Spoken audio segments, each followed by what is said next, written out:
did you write this tweet?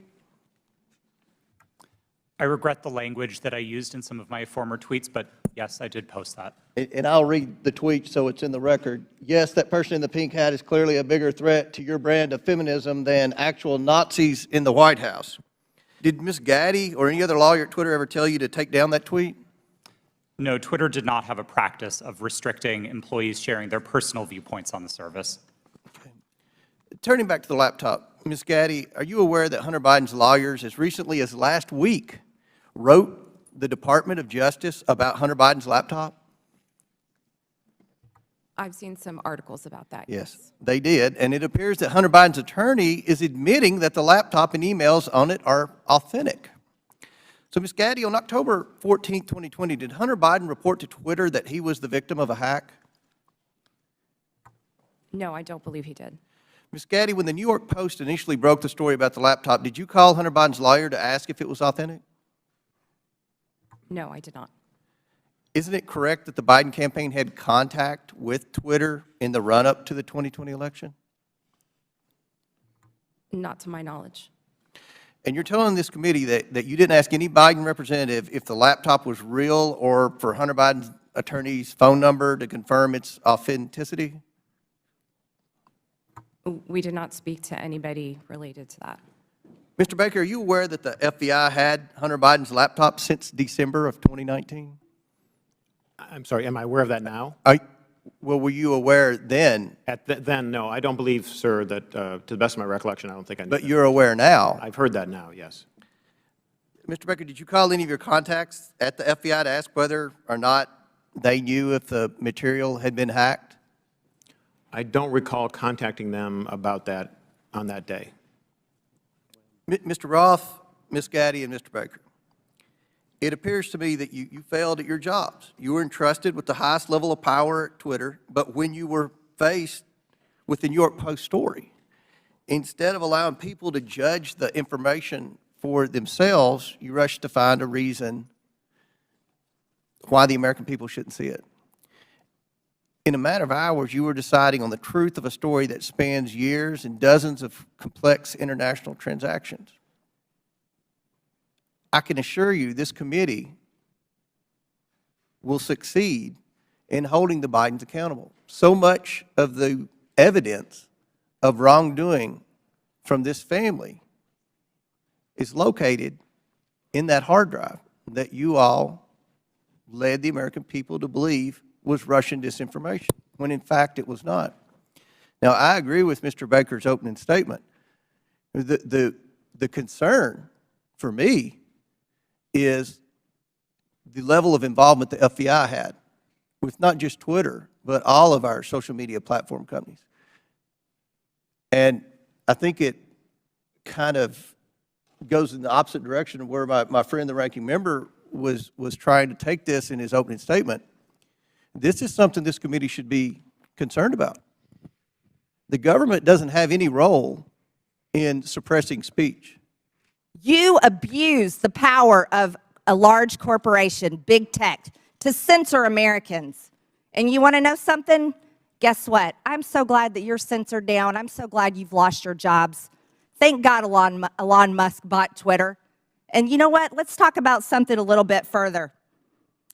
It's amazing to me, Mr. Roth, as the head and trust of safety at Twitter, your ability, or should I say inability, to remove child porn. Now, here's something that disgusts me about you. In your doctoral dissertation entitled Gay Data, you argued that minors should have access to Grindr, an adult male gay hookup app. Minors? Really? You know, Elon Musk took over Twitter and he banned 44,000 accounts that were promoting child porn. You permanently banned my Twitter account, but you allowed child porn all over Twitter. Twitter had become a platform, you said, connecting queer young adults.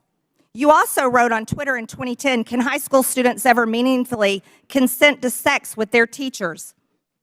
Thank you, Mr. Chairman. Mr. Matt Taibbi, a respected reporter who published much of the Twitter files, said, quote, Twitter's contact with FBI was constant and pervasive, as if it were a subsidiary.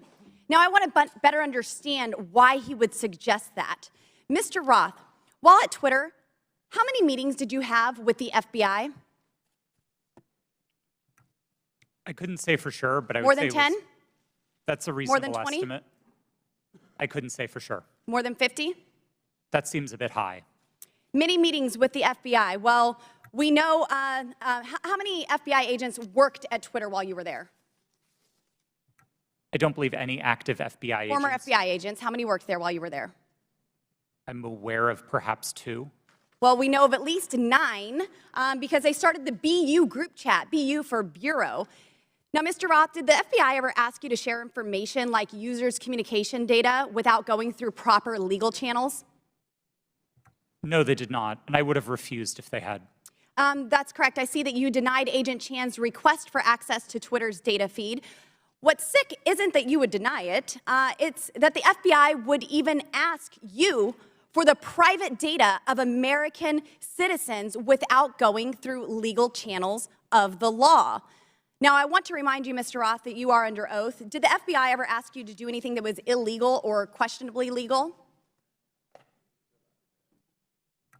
I'm not a lawyer, but certainly not to the best of my recollection or knowledge. Now, from the hearing that I've been a part of today, it's almost impossible to tell where the FBI ends and where Twitter begins. We have Mr. Baker here, a former FBI agent, and there seems to be a revolving door between the FBI and Twitter itself.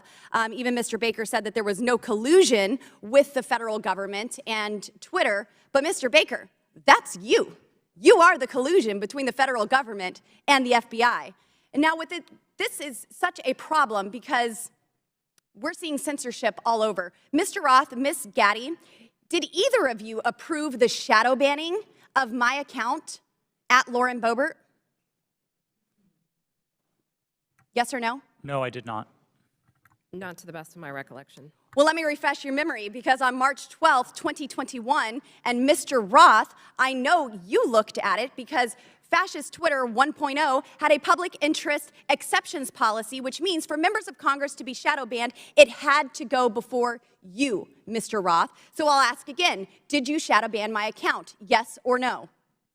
Again, not to the best of my recollection. So the answer is, Mr. Roth, yes, you did. I found out last night from Twitter staff that you suppressed my account for this tweet. It's a freaking joke about Hillary Clinton being angry that she couldn't rig her election. It's a joke, but in response, being the sinister overlords that you all are, you placed a 90-day account filter so I could not be found. And now we see here that Twitter staff said the visibility filter on my account excluded me from top searches, prevented notifications for non-followers, and much more. This is considered an aggressive visibility filter. You silenced members of Congress from communicating with their constituents. You silenced me from communicating with the American people over a freaking joke. Now, who the hell do you think that you are? Election interference? Yeah, I would say that that was taking place because of you four sitting here. The Hunter Biden laptop story was suppressed. A sitting member of Congress was suppressed. A sitting president was banned from Twitter. You know, I bet that Putin is sitting in the Kremlin wishing he had as much election interference as you four here today. We've heard about threats to democracy. Well, what about shutting down a duly elected member of Congress? This is fundamental to our nation's governance, and you all attacked that very foundation. 230 protections? Well, those are for publishers, not for editors. And it's clear you were not acting as publishers, you were acting as editors. And Mr. Chairman, I think it's far past time that we remove 230 protections for big tech platforms who are abusing this protection. And let me just say, I'm not angry for myself. I'm not angry because I was silenced. I can reach out to Elon and to his staff, and I can see what's happened. And I can sit here today and hold you all in account. I am angry for the millions of Americans who were silenced because of your decisions, because of your actions, because of your collusion with the federal government.